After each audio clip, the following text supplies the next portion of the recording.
Good morning. May it please the Court. James Moody, Assistant Public Defender, on behalf of Juan Barahona. If I could reserve 2 minutes for rebuttal. All right. Thank you. In this case, the Court erred when it denied a peremptory challenge against Juror Keller when there was no evidence that the peremptory strike was pretextual in any way. In this case, the State's evidence entirely turned on the testimony of one child witness, and Juror Keller in voir dire clearly stated that she would believe child witnesses more than other witnesses. She then went on to expand on that and say, following that comment, that she'd actually want to hear whether a child was coerced.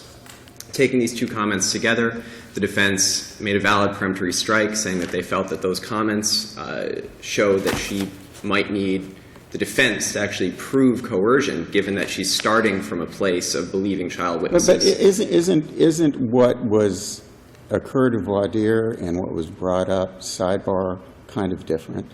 Judge, I think the comment brought up at sidebar incorporates the first comment made by Juror Keller, is my first response. I think what's significant here is that Juror Keller started from a position of believing child witnesses more than other witnesses. She started from a place where she clearly stated and never backpedaled that to her, children don't lie.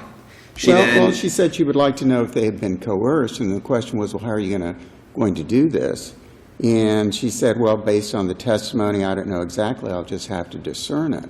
But the issue that was raised in front of the judge was, is she's shifting the burden and making them present testimony. That's kind of two different things, isn't it? Judge, I obviously it's in a very, very narrow sense two different legal arguments, but a number of responses. First, again, I think that you have to take that in context with the comment that she believed children more. So when you start from a place where a juror already tells you, I believe children don't lie, I believe they tell you the truth, when they follow that up with a comment that I'd like to know if they were coerced, I think what was obvious to the defense, what the defense took from that was, we think she's going to need us to be the ones to prove that, since clearly Juror Keller needed someone to prove that. She said, I want to know whether the child's been coerced. But when you start from a position of, I believe children more, the implication is clear to the defense that we're the ones who have to do that. Now, significantly, this is a peremptory. So, Judge, I believe that what you're looking at would be more akin to a cause challenge, and that's part of... I don't think so. I don't think so. I understand what you're saying, but I don't think so. But I do understand your argument. And my argument, Judge, is that if the defense believed that, that's a valid reason to strike the juror. If the defense was under the impression that they had to bear the burden of proving the coercion, the question on a peremptory is not whether that may, in a perfect world, we can peel back the mind of the juror and know whether that's true or not. The question isn't even if whether or not beyond a reasonable doubt that was true or not. Here, in a peremptory situation, we said that's our belief. We've listened to what this juror said, and our belief is we're going to bear the burden with this juror, and for that reason, it's a gender-neutral reason to strike. So except that the trial court found that that was not a genuine reason because the trial court found that there was nothing that she said that would shift the burden. I mean, if the only objection was that that comment shifted the burden to the defendant to show that she wasn't coerced, and the trial court found that the record didn't support that, that was the reason that the trial court found it was not genuine. Absolutely, Judge, which is why my primary argument and oral argument is that regardless of, I'm no longer making my primary argument whether the genuineness analysis was performed correctly. Because I think even assuming that the genuine analysis was correct, the record does not show that the strike was pretextual. And to support the denial of the strike, there has to be record evidence to support that denial. Well, the trial court found that it wasn't a genuine peremptory strike or genuine reason because the record didn't support the reason given. And that was essentially what the trial court found. And a couple of responses, Judge. First, that's not one of the slappy factors. Whether or not the reason provided by the court lines up is more akin, again, I think, to a cause analysis. But again, moving away from whether this was a peremptory or a cause. Well, are you saying that if a lawyer says, I struck this juror because the juror said they could never believe a police officer, let's say it's the state, could never believe a police officer no matter what, and the trial court looks at the record and said, this juror never said that, that's the only reason you've given, then I'm going to find it's pretense because the record doesn't support the reason you're giving. You're saying that that is not a proper ground for finding pretext? Well, no, Judge. What I'm saying is that in this situation, it's not as clear-cut as that. It's not that the defense said, this happened during the voir dire, and then we look back at the transcript and see that it absolutely did not happen.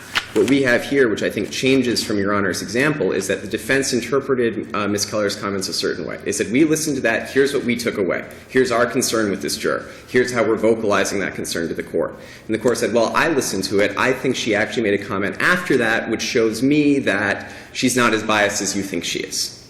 But that, again, is very akin to a cause debate, where you're saying, well, here's what we think is going to happen when this woman sits on the panel. The court says, well, she made other comments which seem to be countervailing to that, and none of that is appropriate for the... Well, I don't see it as that making it a cause analysis, but I understand the argument you're making is that it wasn't a pretext because based upon the responses, the defense counsel could have interpreted that her responses to mean that she was shifting the burden. And exactly, Judge. And I think we need to peel back a couple of layers here. And actually, one of the cases cited by the state, Nerona, I think is very instructive, because Nerona said correctly, the judge doesn't need to use magic words when they're doing a genuine analysis. The judge is supposed to look at the totality. They're supposed to look at what happened during the voir dire. And this court decided Nerona, saying, a well-established, experienced judge could rely on her recollection of the entire voir dire, look at her notes of the entire voir dire, and that's what we assume a judge is properly doing. And that has to cut both ways. And in this situation, granted, the exact wording used by defense counsel didn't incorporate the most obvious and damaging comment, where she says, unequivocally, I believe children don't lie. Clearly, that didn't. If defense counsel had stated that ground for the challenge, then the trial court could have made a determination as to whether it was genuine and perhaps allowed the strike. But since that was never raised and the only issue that was raised was shifting the burden, that's the only ruling that the trial court addressed. Well, and again, I think you have to take that in the context. If you look at the other strikes that this defense attorney did, every single juror who in any way alluded to the fact that they believed a child more was stricken, either for cause, either for a different reason. But if it came down to it and that juror was still on the panel, this attorney struck that juror and always provided the same reason every time. Judge, we think that this person is going to be biased towards a child. Now, with Juror Keller, you had that in concert with an even further comment that, well, I'd like to know about coercion. Now, I don't think we can penalize this defense attorney when she does 5, 6 strikes, one after another. This juror went towards children. This juror believes children. This juror believes children. And then she gets to Juror Keller. Clearly, looking back at the record, it's clearly established that Juror Keller fell directly in line with every other juror stricken. Or maybe from the record, it could be deduced by the trial judge because he didn't make that argument, that they felt that it wasn't as strong the other way, and they were making an argument the way they made it at the charge conference. Well, Judge, and so my question to you is, are you saying that you want us to write an opinion that basically says even if it's not raised, a trial judge has a duty to raise it themselves? Is that what you're trying to tell us? No, Judge. And certainly, for instance, the example that Judge Rothenberg gave would be very different in this. And obviously, I wouldn't ask this court to write an opinion saying that if a trial attorney comes up with a completely baffling reason for a strike that has no support in the record, then how close does it have to be other than completely baffling? I don't want to tell this court how close. I'm sorry, Judge. I don't want to tell this court how close it should be. What I feel comfortable doing is that this case is certainly close enough. Can you point me to a case that says that? It's up to the trial judge, if it's close, to go ahead and bring it up themselves and make a ruling on it? Well, Judge, I think Nerona is actually the closest case where this court said that the upheld a case based on the fact that the judge could look back at the entirety of the record. And I think that's exactly what is clear was happening here. Isn't that a little different, looking at the whole record versus, and I agree with you, they should, versus not making the exact objection that you should make? And that's my question to you. When I read the record, it looks like the judge ruled correctly on what was raised to him.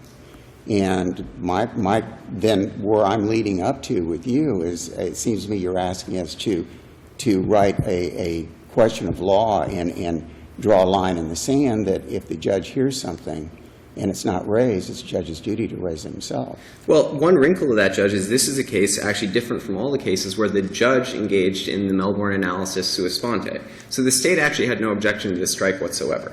It was only after the judge began to question it that the state kind of chimed in and said, well, we don't think there's record evidence to support that. And then the judge, again, on their own, started to engage in some analysis, whether it was a cause or a genuineness, either way. This was something that the court of their own volition decided to kind of challenge this strike. Now, again, 5, 6 jurors had gone by without a problem. And the judge jumped in here at I think the 6th time that the defense tried to strike a juror because they gave testimony during voir dire that they were biased towards children. And the judge kind of out of nowhere jumps in and says, well, you know, we're gonna go through an analysis here.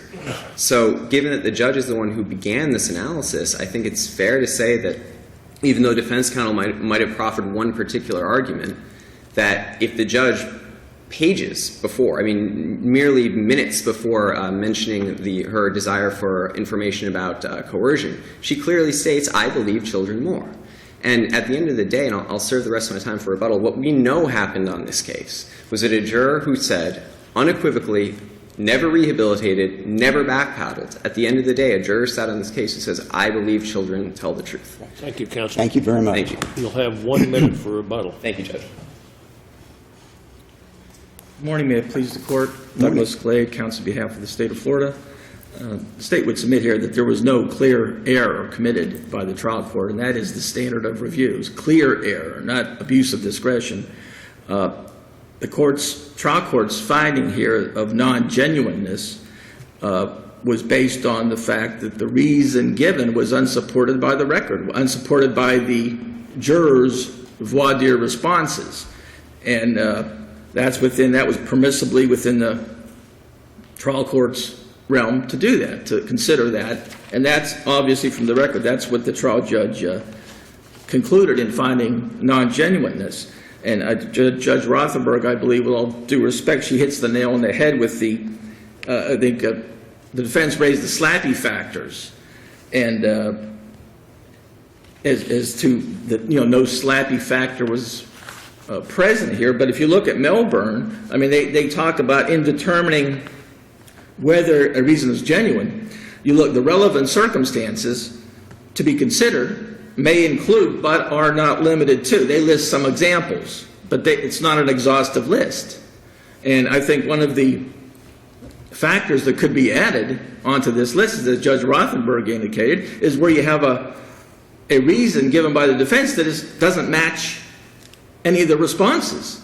If you have lack of record support, and that's not listed in Melbourne as being a relevant circumstance, but it can be, as the Supreme Court says, I think that's a classic case of pretext or But can you a fact that can't be considered. Can you say it's a classic case of pretext if there's some record evidence for which maybe the defense could have interpreted the responses in the way that counsel did interpret it, which would be the reason why they would not want the particular juror? I mean, I would agree with you that if there was absolutely no reference that could in any way be interpreted that way, then there's no record support. But if there is something in the record for which counsel arguably could have interpreted the juror's response that way, then isn't that a little bit different? Well, no, I don't believe so, because I don't think the court has to get to, in the Melbourne analysis, I don't think you get to that, have to decide that issue, because then I think you're getting into the reasonableness as far as like a for cause.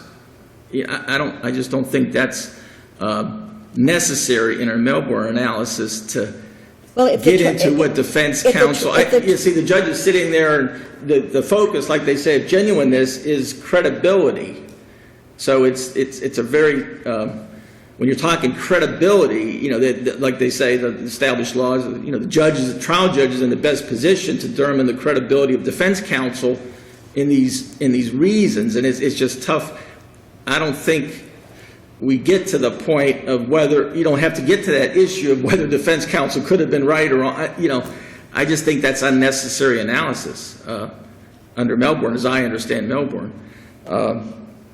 But I believe the Nerona case is really close to this case, whereas in Nerona, Your Honors held that the defense did not demonstrate clear error. And that's what these cases all come down to, when they clear error by the trial court. And it certainly was not present here based on the record and the express finding of non-genuineness. So Thank you you. would seek affirmance. Yes, Your Honor, thank you. Thank you very much. And 1 minute, counsel, as I said. Thank you, Judge. Judge Rothenberg, I think you're exactly correct. This is very different from a case where there's no evidence whatsoever. The genuineness analysis is not whether the trial court agreed with the defense or not. And that's essentially what we have here, where the defense attorney said, I've listened to the testimony of that juror, and I believe that she's going to make us have a burden. The trial court looked at it and said, well, I listened to the same thing, and I don't see her saying that. Whether or not the trial court agreed with the defense attorney is irrelevant, because the genuine analysis is you've given, and that would be a valid strike. Had no one challenged you, said, well, I listened to this juror's testimony, I think that she is going to put the burden on us. That would have been an absolutely valid strike. So what the state has to show is that there was actually a reason to believe that that defense attorney was lying about that in order to continually strike women. I mean, that's really what this is about. And here, the defense attorney had a completely gender-neutral pattern of striking every single person who seemed to be biased towards children. The question of the interpretation of Keller, that particular statement of Juror Keller, it doesn't play into whether the strike was genuine. In other words, genuine being not based on gender. And that's really what this was about, and I think that there's nothing in the record to show that this strike was a gender-based strike, and therefore the court was in error in denying it, and we would ask for reversal. Thank you. Thank you. Thank you both.